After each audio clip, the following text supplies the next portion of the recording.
Welcome, everyone. We're going to wait for about 30 seconds as the Zoom machinery lets in the nearly 500 participants who've signed up for this Zoom. So we're at about 100 right now, so let's just give it a few more seconds to allow everyone to join.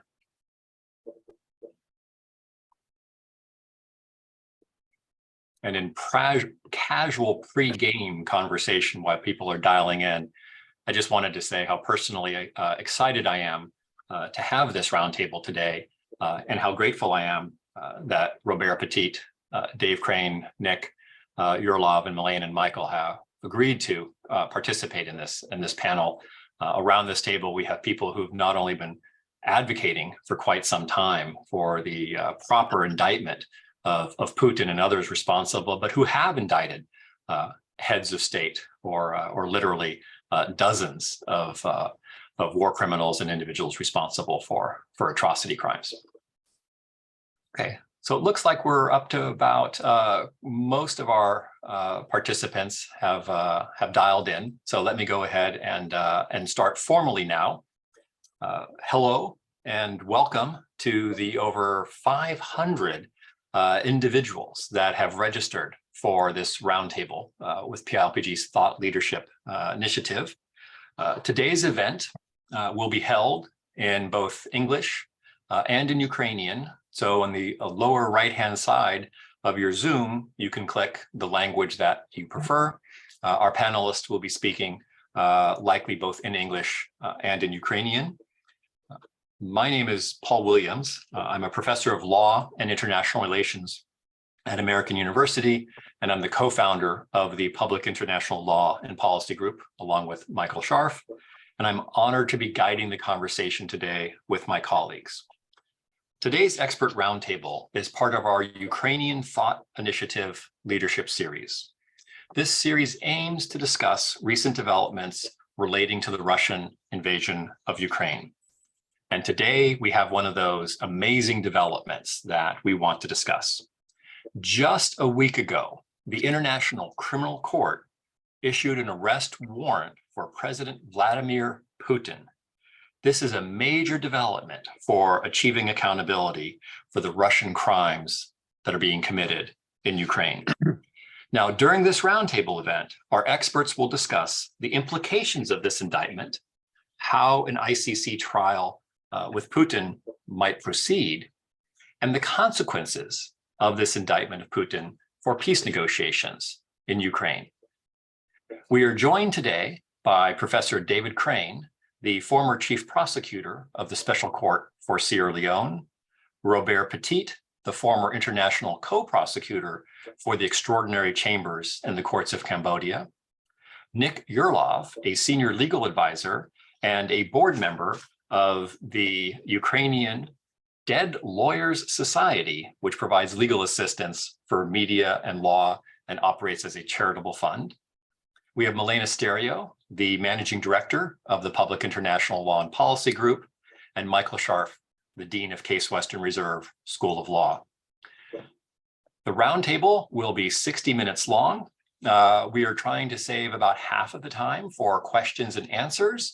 So go ahead and click on the Q&A function at any time that suits your interest to drop a question in there. We will try to get to your questions during the oral part of the conversation. We may also drop written answers from our panelists into those Q&A throughout the presentation.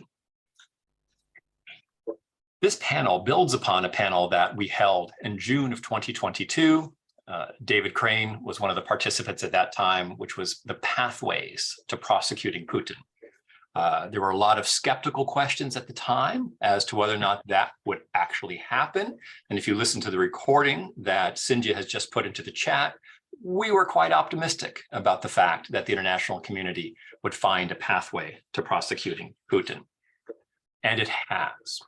And so today, we have 5 experts to walk us through this conversation. Let me provide a little bit more information about their bios.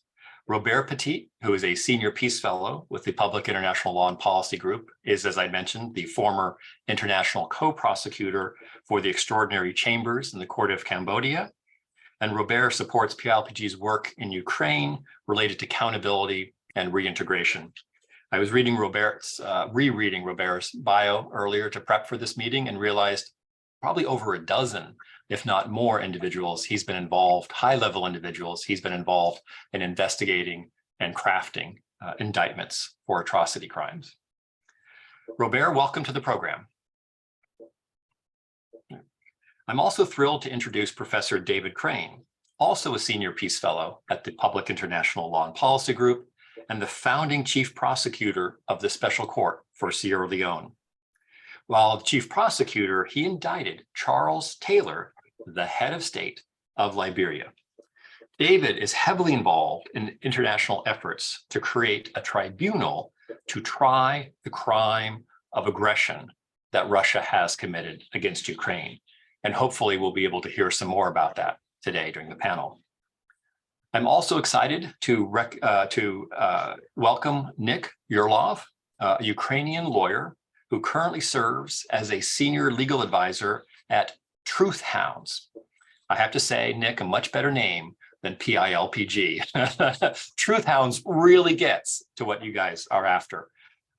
Nick is heavily involved in providing legal support for investigations of war crimes and genocide committed during the Russian-Ukrainian War, and advising Ukrainian judges and prosecutors on investigations and the protection of international human rights. A warm welcome to Professor Milena Stereo, the Managing Director of PILPG and a chaired professor at Cleveland State University's College of Law. Milena is currently heavily engaged in supporting government and civil society actors in Ukraine on accountability, transitional justice, and post-war rebuilding. And finally, a welcome to Dean Michael Scharf, co-founder of the Public International Law and Policy Group and co-dean of the Case Western Reserve University School of Law. Michael led PILPG's efforts in drafting legislation for a high war crimes court in Ukraine. So clearly, you see that we have an amazing panel for you today. Welcome, panelists. Good to be here. Thank you. Now, let's kick off the conversation with Robert. Robert, exactly a week ago, the International Criminal Court issued an arrest warrant for Vladimir Putin for war crimes committed in Ukraine. What are the global implications of the court indicting, issuing an arrest warrant for a head of state of a permanent 5-member of the Security Council, a nuclear state, and a former superpower? The floor is yours, Robert. Well, I think one of the likely consequences will be to really draw the line, draw the line across the globe, certainly among ICC state parties, on where they stand on the respect for the rule of law and their own engagement. That man, it will technically, in about a week, as you said, be the head of the Security Council. He holds control and apparently unchallenged control over a superpower, or certainly a very powerful state, on which many countries are dependent on. Many countries depend for their economy, for their protection, and for their political support on Russia. And some of those very countries are members of the ICC. As, for example, is South Africa. As we may know, Vladimir Putin has been invited to attend the BRICS summit in Pretoria, I believe in August this year. Now, while there is precedent for heads of state to be indicted by the ICC, this particular set of circumstances brings to mind, of course, al-Bashir, former head of state of Sudan, who traveled to South Africa at their request while under a warrant and stayed in the country and then left.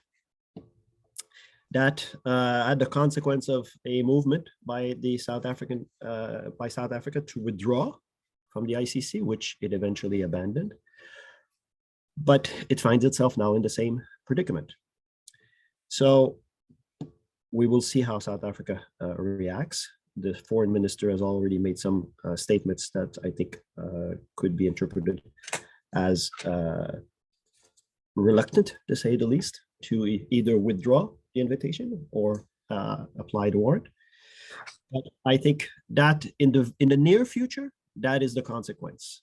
It will help, as I said, identify how much support the rules-based order has with this warrant.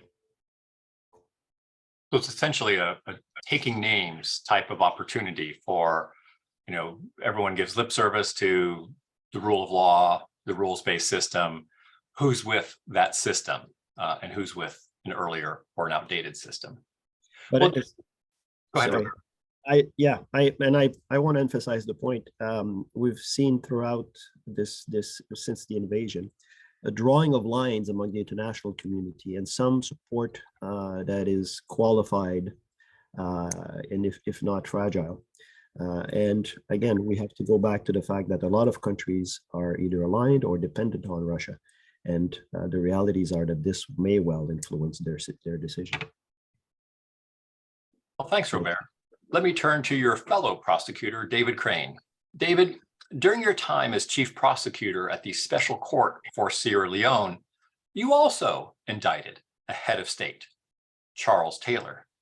Can you share some insight into what might have been going on behind the scenes at the International Criminal Court when considering whether or not to indict Putin?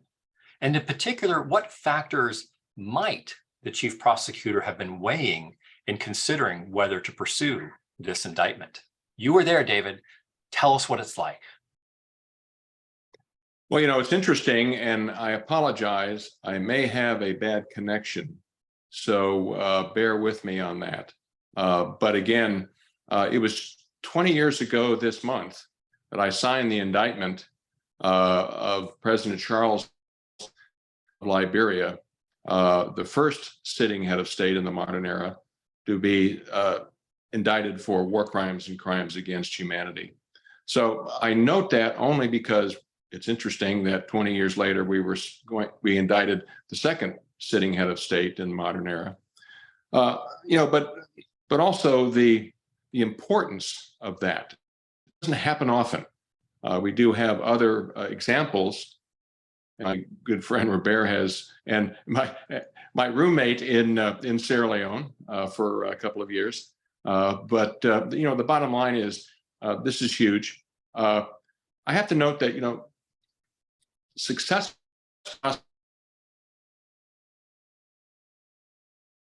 factors related to your considerations, and I think there are 5 of them just very, very quickly. One, of course, is the law. In other words, you have to have, obviously, at a minimum, probable cause to believe a crime is not.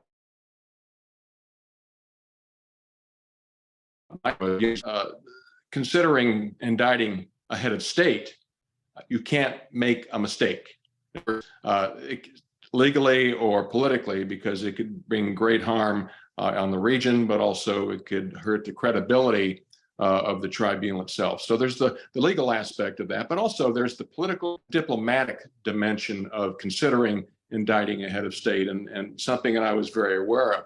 What are the implications of signing an indictment of a sitting head of state in the region, internationally? What happens when I do that? And you have to be mindful of that. And so there's a lot of prep time, behind the scenes discussions related to doing that. And I can go into more detail. Single sitting head of state in West Africa in a secure way, a quiet way, and talk to them about an indictment of Charles Taylor. They didn't know that I'd actually signed it, but I wanted to get their perspectives as to what would happen. And they all said privately that they supported something like that.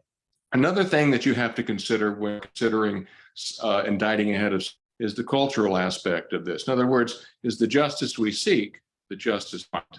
And I think that that's really, really important, because again, you have to figure, what is a just result to the people of West Africa, to the people of Ukraine, and you have to be intellectually honest with that. I knew what the people of West Africa felt, particularly Sierra Leone, because I went out into the bush and walked the countryside listening to them in our outreach program.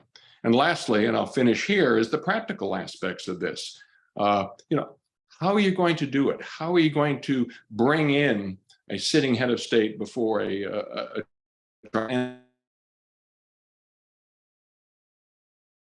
diplomatic corps within your country that you're in, what they're going to feel about that? How are they going to treat you? There are all kinds of other little subtle things that have to go in. When you're considering, and I haven't talked to Karim Khan about exactly what he was thinking, but I am sure that in some ways he considered the legal aspect, the political aspect, the diplomatic aspect, the cultural aspect, and the practical aspects of indicting a sitting head of state. Thank you, David. No, that was very helpful in getting us to understand the decision-making process and what factors are weighed. And it's encouraging to hear you say, and I'm sure Karim Khan, the prosecutor, was thinking the same thing, is you do not indict a head of state unless you have an ironclad case. And I think that contributes even more to our understanding that Putin is a war criminal, that stealing children is a war crime, an atrocity crime, and there's this mechanism to hold him responsible. Well, let me now turn the microphone to Nick. Nick, you're in Ukraine. Talk to us about what this means for Ukraine. What are the sentiment among the people of Ukraine, and what are they thinking and what are they feeling this past week that the indictment has been out? Thank you, Paul. I would like to start with a little bit of a historical background. For Ukrainians, the war started not last year, but 9 years ago in 2014, when the Russians have invaded and annexed my home city of Sevastopol and the whole Crimean Peninsula. And to say that the response of international community to that aggression and annexation was insufficient would be a major understatement. Not only the sanctions that have been imposed at the time effectively contributed to the invasion of 2022 by meaning impunity, because none of the serious Russian businesses or officials were targeted by them, and the limitations that concerned Crimea could be easily bypassed, as we have seen even with the prominent international corporations supplying high-level technologies to the occupied peninsula. But the whole mood of international community within a couple of years of the invasion and after the so-called Minsk agreements has seemed to wane in favor of actually, if not supporting Russia, but at least tolerating its unlawful occupation of Crimea, Donetsk and Luhansk regions of Ukraine. And the sentiment of Ukrainians, and especially of international law professionals, was quite depressed, if I can say so, as concerned with the perception of the international rule of law, the rule-based order, because we saw it fail us very, very significantly. In 1994, Ukraine signed the Budapest Memorandum, giving away its world's third largest nuclear arsenal.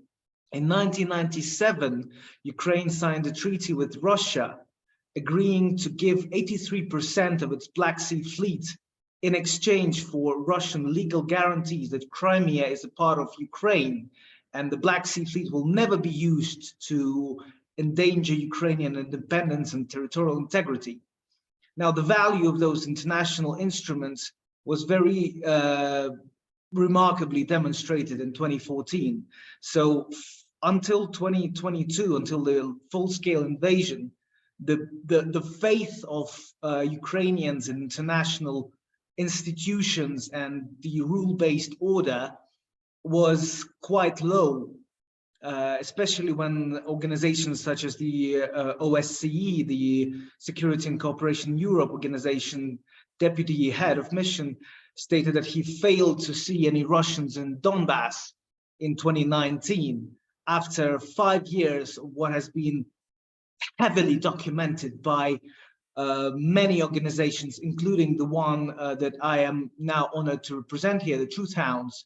Truth Hounds have, since 2015, have sent 9 communications to the International Criminal Court, one of them specifically addressing the presence of Russians in Donbass and documenting, just in 2015, Truth Hounds have documented 300 different counts of war crimes committed by the Russians and Russian-controlled officers. And of course, right now, what we see is this glimmer of faith, the glimmer of hope that justice inevitably will be served.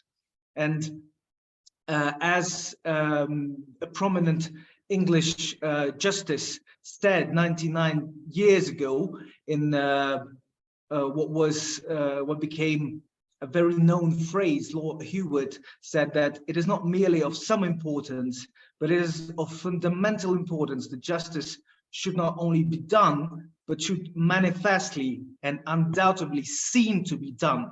And this demonstration that justice can actually be done, despite the fact that the perpetrator is a nuclear blackmailing permanent member of the United Nations Security Council, is something that gives us faith that all of our efforts to bring the perpetrators to responsibility have not been in vain.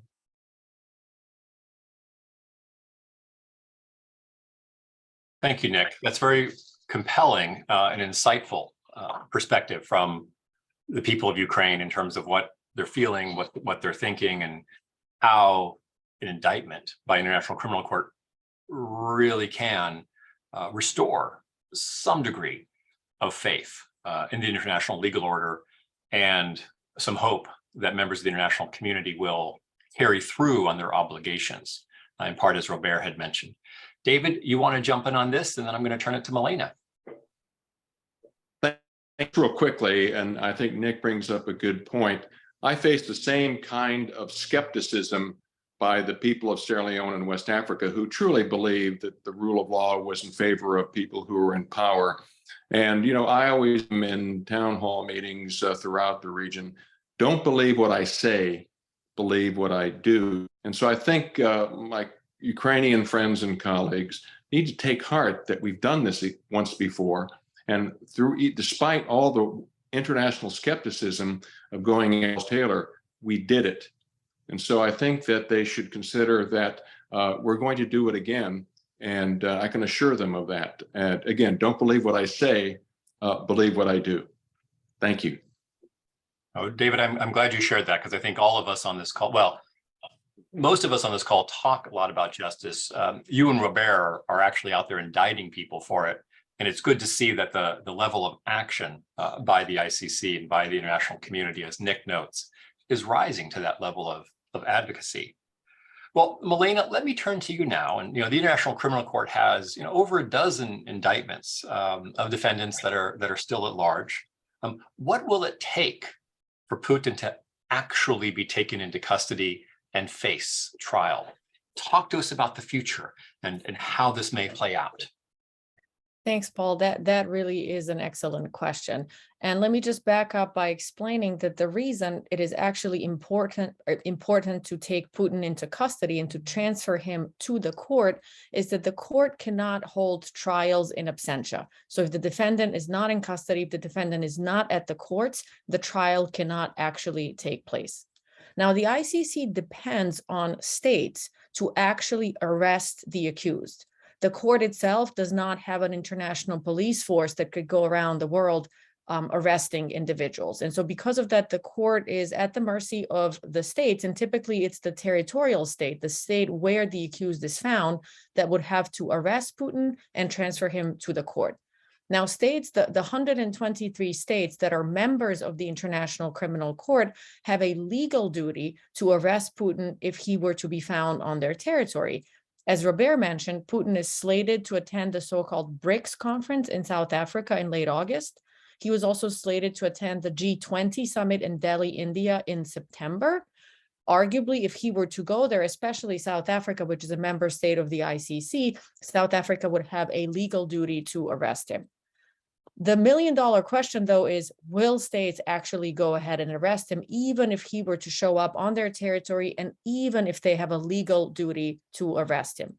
We know that in a prior case of Omar al-Bashir, who was the president of Sudan, there has been an arrest warrant by the ICC pending since 2009. And we know that al-Bashir, while he was president, went to multiple countries, including countries that are members of the International Criminal Court, such as South Africa and Jordan, and that those countries did not arrest him. So from that example, we know that states are sometimes reluctant to arrest world leaders who are wanted by the ICC. And the other complexity that I would mention in this case is that Russia is a superpower. The former president of Russia, Medvedev, just recently stated that if a state were to arrest Putin, this would be a declaration of war against Russia. And so states will face this challenge of, even if they have a legal duty, will they want to go ahead and arrest Putin, as Russia may see this as an act of hostility and as a declaration of war against Russia. And so because of that, and I hope we have a chance to talk about this more, I do think that it's very important for the states that believe in the rule of law, for the states that are members of the ICC, to not just cooperate with the court, but to put pressure on all other states to actually go ahead and arrest Putin if he were to travel. Thank you, Milena, for setting that up and giving us an understanding of what might actually happen next. Let me turn it to Michael, because as lawyers, we can all get focused, I think, if we were just talking amongst ourselves about what responsibility states have to arrest and things along those lines. But I don't want us to miss the fact that, and Nick highlighted this, the simple indictment, issuing of an arrest warrant, the moral clarity that has come about as a result of this, there's some value in this. Michael, can you walk us through, even absent, Putin in cuffs, which I think we're all hoping for, and we've seen memed on the internet already, but even absent Putin being walked into The Hague in cuffs, what is the value of this indictment and arrest warrant?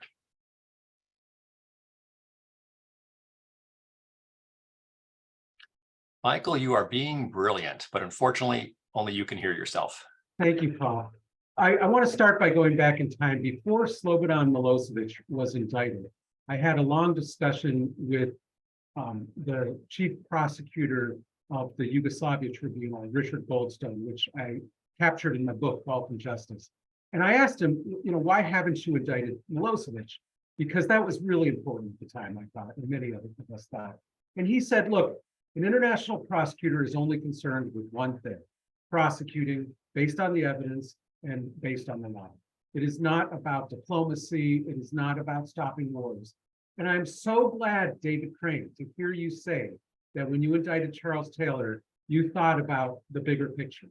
And I believe that Karim Khan has done the same thing, as have the judges of the ICC in this instance. Now, here's my evidence for them. When they decided to indict Vladimir Putin, they also at the same time issued an international arrest warrant. And even though a lot of people thought that there should be a sealed indictment so that he could get captured without notice, they decided not to actually, they did a compromise. They didn't actually unseal the indictment and give it out publicly, but they summarized it publicly.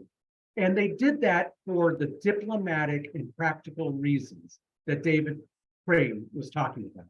So, and before I get to those implications, they have one more quiver in their quill that they are likely to play soon. And that is, they can do a confirmation hearing.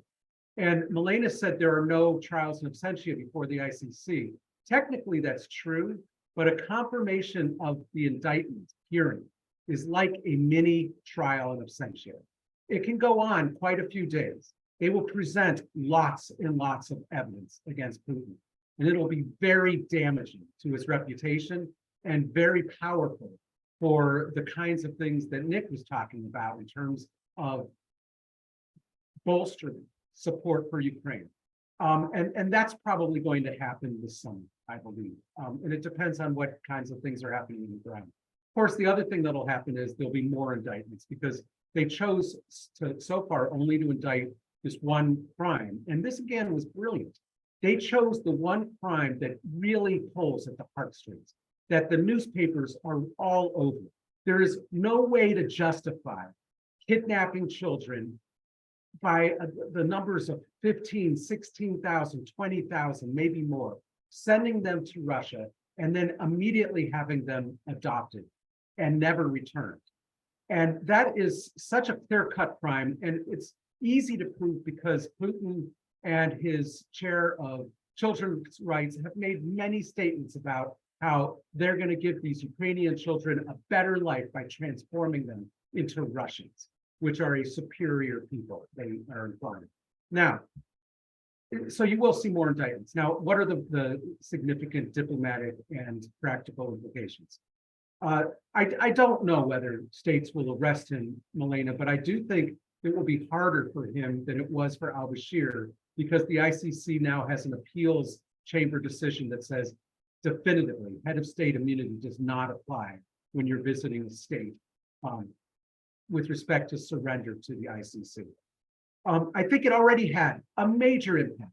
So the premier of China, Xi Jinping, went up to Russia last week, and everybody was talking about how he was going to make an arms agreement because Russia is running out of munitions, is losing the war, and the only way to turn things around is if China comes to its rescue.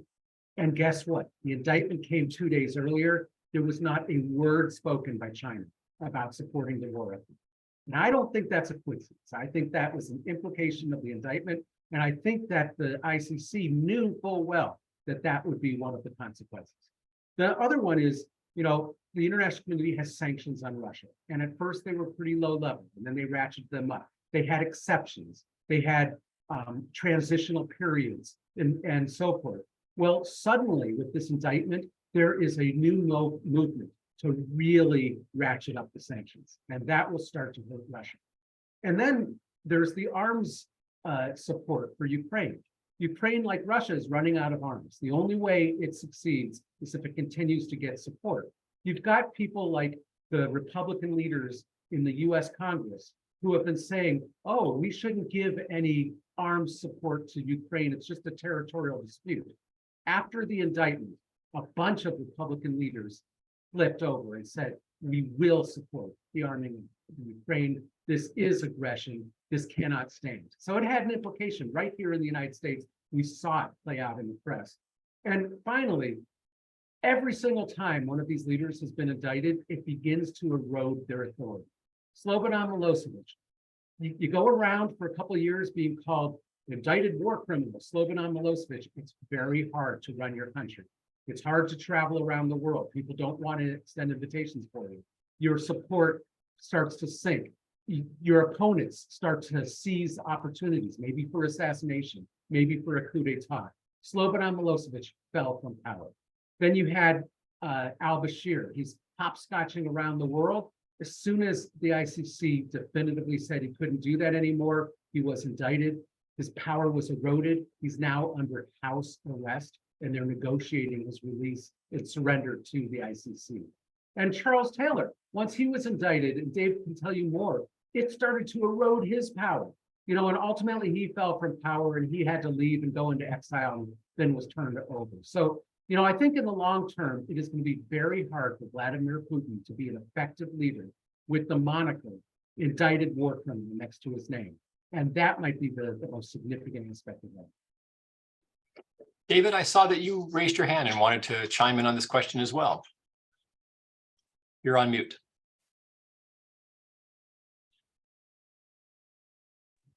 I'm certainly inspired by all the comments of my long-term colleagues. You know, I sealed the indictment of President Charles Taylor. I signed it on the 3rd of March of 2003.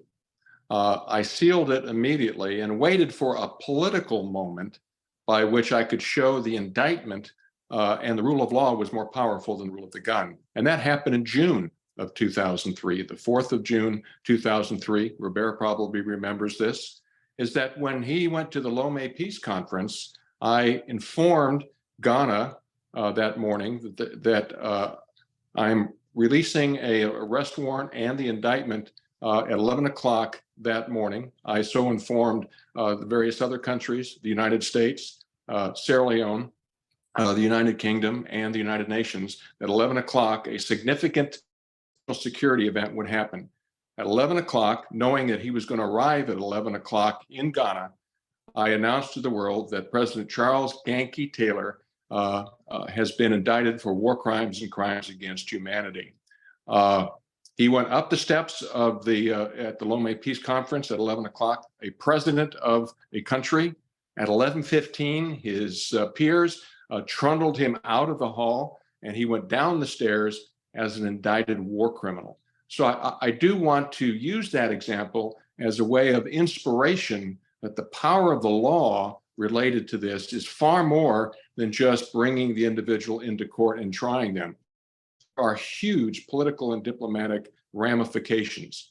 He was stripped of power. He left 2 months later. He was put into house arrest in Calabar, Nigeria. And 2 years later, after a lot of political and diplomatic wrangling on the part of all of us, he was handed over for a fair and open trial before the special court for Sierra Leone. So again, this indictment is the beginning of a beginning. There are more people that will be indicted. There'll be more charges put into his indictment. This is the beginning, not an end. And we successfully prosecuted a head of state, and he's sitting now in a maximum security prison, frankly, for the rest of his life for what he did to the people of West Africa. Thank you, David. Let me now turn to Robert to pick up a little bit on that and to weave in the theme from some of the questions that are pouring in through the Q&A. And that is, Robert, you've been involved in the indictment of individuals in Rwanda, Sierra Leone, Cambodia, where you're the co-international prosecutor. And this is a vague question. Take it how you'd like. What does it mean to be indicted? How does that change the behavior, the thinking? I'm sort of asking you to put yourself in the shoes of an indictee, which is probably not a very fair question to do publicly, but you've been busy indicting people for most of your life, Robert. What impact does it have on them personally and on contributing to peace and moving conflict resolution forward? I think each case is specific, but we all want to believe that what we do has some kind of preventative effect. I forget the word in English. But obviously, it depends on the circumstances of the conflict where you're working in. In some of these, you're talking about a transitional, most of these actually, you're talking about a transitional justice context. So your indictment, you hope, will help restore the rule of law, and that the judgment at the end, if everybody does his job well, his or her job well, the judgment at the end will stand as a beyond a reasonable doubt narrative of what happened, who was victimized, who did it, and why. Although the why sometimes is probably the most important. So I do know that, obviously it does disrupt individuals' lives until they are in custody. A clear example of that was obviously the Khmer Rouge leaders who for 30 years had lived peacefully in Cambodia until one day in July we came to arrest them, and they ended up dying in jail or will. But oftentimes the tribunals go after or have a mandate to go after those most responsible, those who bear the greatest responsibilities, whatever the language. And there's a reason for that. It's because architects of genocides or mass crimes are hard to come by. Not everybody is capable of doing something like this. You can always find killers. That's not a big deal. You can also find, mid-level guys who are ready to oversee a structure that will kill thousands of people. Those are a dime a dozen. The masterminds, The ones who can do that, they're few and far between, and they usually have a lot more to lose than the other guys. So I would say indicting them probably disrupts them the most of all the indictees. And hopefully the final judgment does even more. Thank you, Robert. Nick, I want to turn the microphone to you. We have almost 24 questions that have come in, so I want to begin to try to weave some of these together. So, Nick, I'm going to ask you a two-part question, and the parts are not related to one another, but it'll help us pivot to the second dimension of our conversation. So the first part of the question is, how much justice is needed for Ukraine? In the answer to the first question, you talked about the value of this indictment for the Ukrainian cathartic process, for victims, and also for a reaffirmation of the rule of law. The president of Russia has been indicted for war crimes. The specific crime, as Michael has noted, of abducting children, which is horrific, but it's a narrow indictment. So from the seat of Ukraine, is there a desire to have that indictment expanded? There's also the question of the crime of aggression, which is a crime that's been faced, as David has pointed out, and others, by every single Ukrainian. Michael and the PLPG team have worked on a hybrid tribunal for war crimes prosecution. Now that justice is taken front and center, how much justice is necessary in order to ensure a durable and a lasting peace? And I realize that's a tough question, so answer it however you'd like. Then the second part of the question is, what does this mean for the peace process? Good, bad, indifferent, irrelevant? And I know there is no peace process, but at some point in time, you even have to negotiate the surrender of the other side, of the Russians. So what does this mean for that? Nick, the floor is yours. Sure. Very important questions that you've raised, Paul. Starting with the first one, I have to weave in a bit of personal experience. I've just returned from a field trip that Truth Hounds have made to one of the territories which have been occupied by the Russians. We've been walking through destroyed villages and talking to victims of horrific atrocities, which I cannot disclose in full. I just have to say that it took me some time just to recover mentally from hearing those stories. So, and that's just one of the small villages across tens of thousands of square kilometers, which have been occupied by Russians directly or indirectly since 2014. So answering to the question of how much justice do the Ukrainians need, I can only say all of it. And we will not rest until every single war criminal, wherever he or she may be, will be brought to that justice.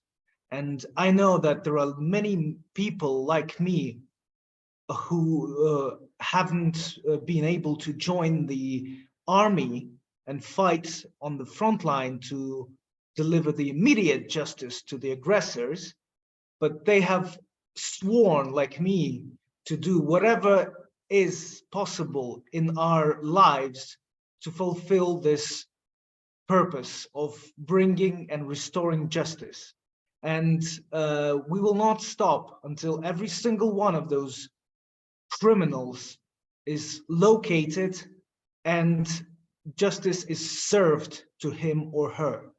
And I think that the arrest warrant here and now sends a very important message, not only to the Russians and those who aid them, but to all dictators worldwide, that no matter how much gunboat diplomacy you may exert, no matter how much money you spend corrupting foreign politicians to whitewash your image, sooner or later the justice will come for you. Now, turning to the second question of the peace process, Ukraine wants peace. That's absolutely clear. That's the statement that has been from the first hours of the invasion. We started the talks. We wanted to terminate this as soon as possible. The reason that the peace is impossible at the moment is exactly the cause of this war, which so many people unfortunately get wrong. The cause of this war is not NATO expansion or a territorial dispute or protection of Russian speakers. I, for 30 years, have been a Russian speaker myself. I've never been oppressed in any location of the country. The purpose of this war is to erase Ukraine as a sovereign nation and destroy Ukrainians as a people and convert everybody who will be on the conquered territories into Russians. In other words, direct quote from the Genocide Convention, to destroy in whole or in part a national group of Ukrainians. This is why peace will only be possible when we will be able to repel the invaders and restore the territorial integrity of Ukraine within its internationally recognized borders. And in terms of the way that this particular arrest warrant could contribute to that, we may only contemplate on the political implications, and many of them have been mentioned already. But one thing I'd like to raise specifically here, and to any of Russians, if they are or will be listening to this, is that the president of your state, Russians, is now an indicted war criminal. And it is now in your power to rise up to finally and say that you don't want to be associated with this. Therefore, I am mostly sure that not all Russians support the genocide of Ukrainians, despite whatever the Russian media tells. And I'm absolutely confident that there are people who still have conscience in them and who can rise up and take the power back and remove Putin from power, because this is essentially what may bring the most expedient termination of hostilities and restoration of peace, and will save not only Ukrainians' lives, but the lives of many, many thousands of Russians which are being mobilized right now and sent to die in Bakhmut or other places of my beautiful country. So I pray that this will be a strong signal for whoever is in Russia right now, that the time has come for you to do something, to swipe away the shame that you already have for being a tacit, for being in complicity by tacitly agreeing to this aggression and genocide.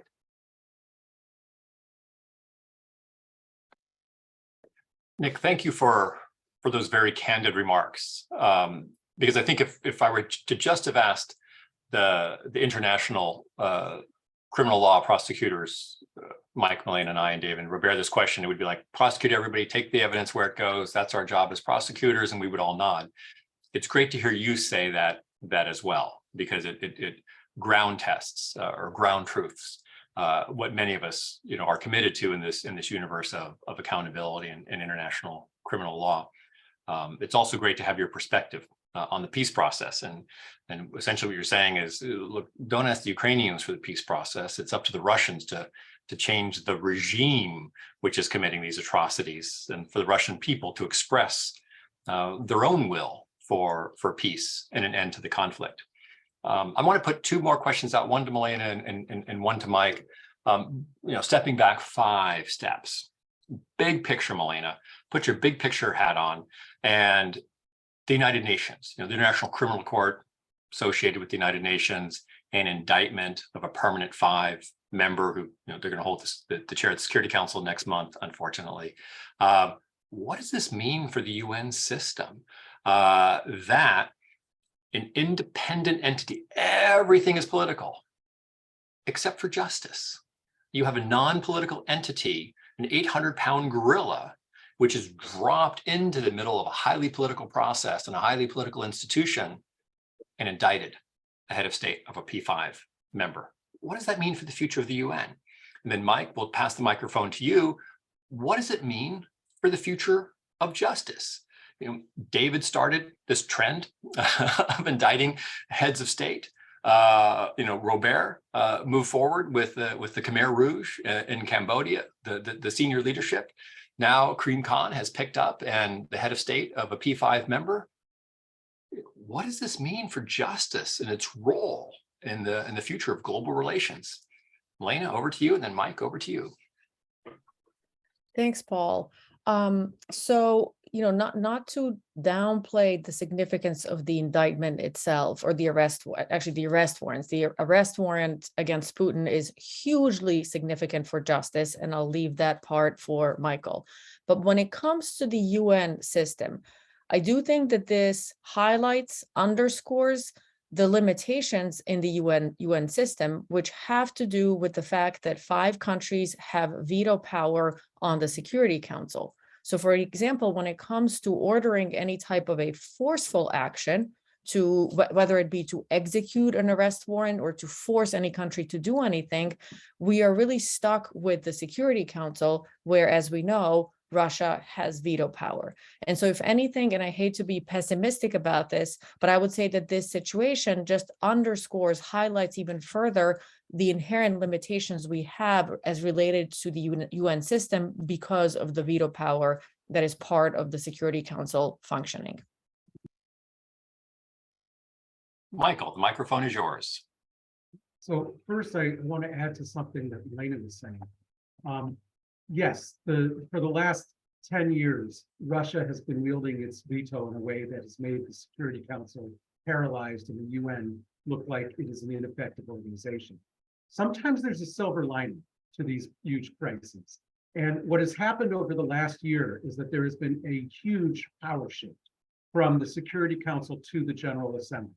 And the implications of this are globally really significant. But what's happened was, for the last 30 years, the UN was not using the old Uniting for Peace mechanism, which was created during the Korean War to get around Security Council paralysis and allow the General Assembly by a 2/3 vote to do all kinds of things that normally the Security Council only is empowered to do.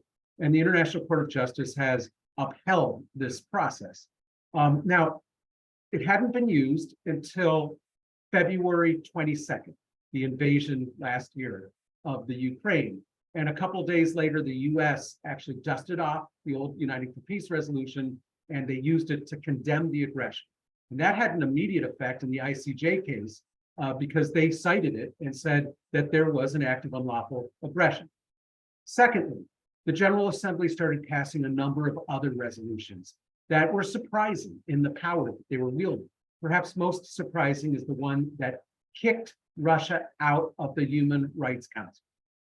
And I think that with Russia about to take the presidency of the Security Council, there might be an effort, and I've heard lots of people raise this, and I know PILPG has studied it, an effort to say that a country that commits such a naked act of aggression should have its credentials rejected in the same way that South Africa's credentials were rejected during the apartheid regime.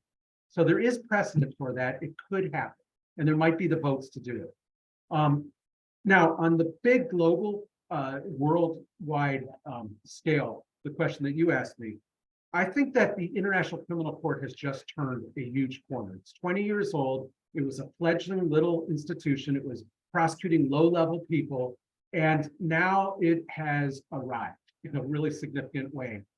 It has taken on a superpower. A permanent 5-member, Russia. And it's sort of a parallel to when the International Court of Justice in its early years refused to take on any of the big powers. And in 1986, it took on the United States in the Nicaragua case and voted against the United States. And ever since then, the ICJ has been seen as a much more powerful institution and more countries joined it. That was its arrival. And I think this is the parallel to that. This is the day that the ICC has become significant in the eyes of the world. But it's also going to be the test case. It'll be the lens by which the ICC is judged forever. So if they screw this up in any way, it could be the end of the ICC. The stakes are incredibly high for the institution and for international justice globally.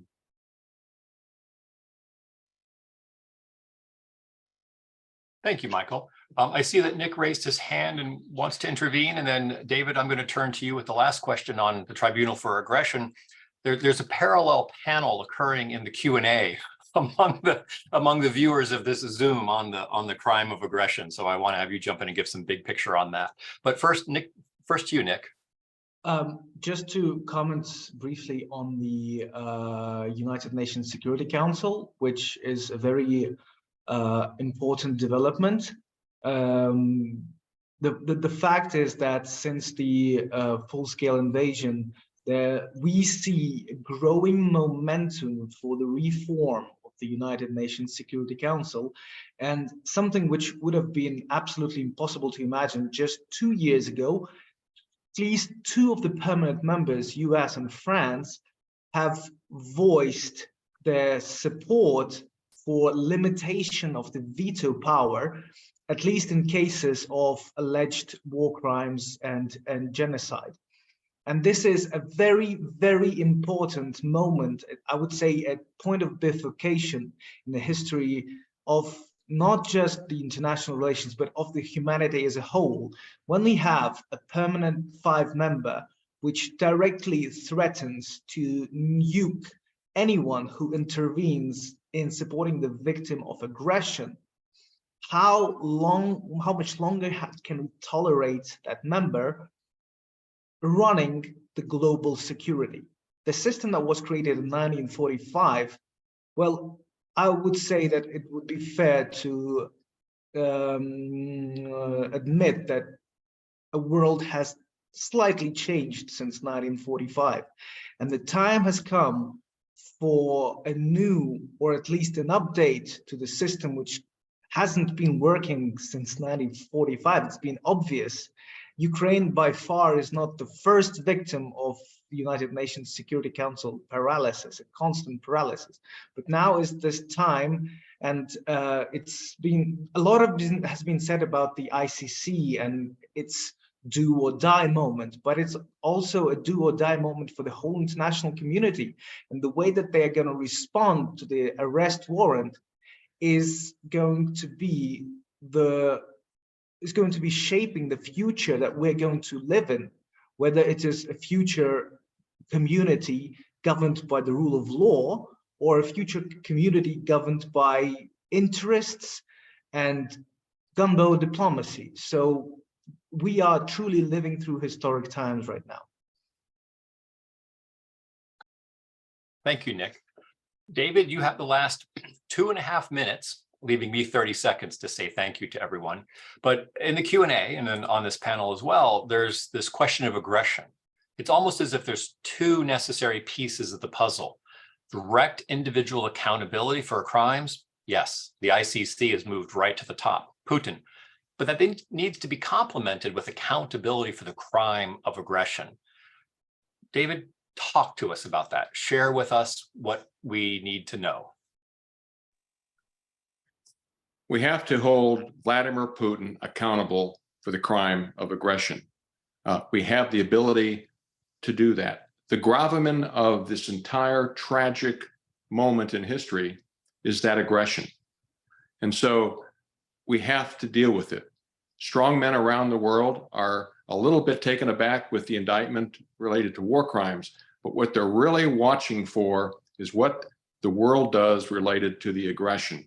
If we do nothing about the aggression, then it's going to be a very dark world. If we do something about it, and we have quite a bit of momentum related to a special tribunal for Ukraine on the crime of aggression, we've drafted a General Assembly resolution, we've drafted a statute, we've laid out a step-by-step guide on how to create this important tribunal. If the world chooses in 2023 not to do anything about the aggression, it's going to be huge. 2023 will go down in history as one of those moments, like 1945 or 1939.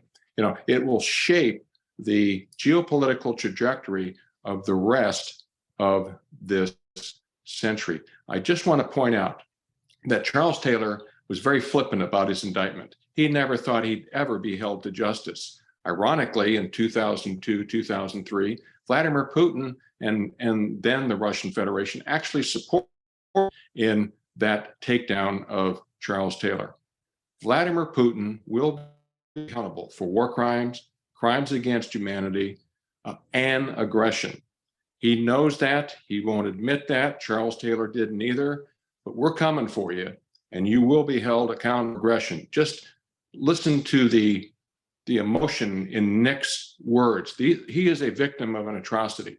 The people of Ukraine are victims of atrocity. We have to take that righteous fury, channel it into law, and hold Vladimir Putin and his henchmen accountable.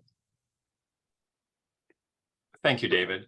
That's a very compelling note to end on. I do want to say 3 thank yous as we close out. I want to thank the over 500 individuals who registered and attended the event today. We realize it's Friday afternoon, Friday evening, and we're very grateful for your time and attention on this. We had over 100 registrants from Ukraine, and it's important, I think, to hear their voice and their questions. And so I'm grateful for them dialing in. I want to give a special thanks to Andriy and to Lika for translating. I am sure we sounded much smarter in Ukrainian than we are in English because of their translation. And then I wanted to thank Nick, Dave, Robert, Milena, and Mike for taking the time to share your thoughts. It's been a truly remarkable panel. And we at PLPG are very grateful for you engaging with us. Have a wonderful afternoon and evening, everyone. Thank you, everyone. Everybody stay safe. Thank you. Thank you. Slava Thank you Ukraini. very much. Stay safe. Slava Ukraini. Героям слава!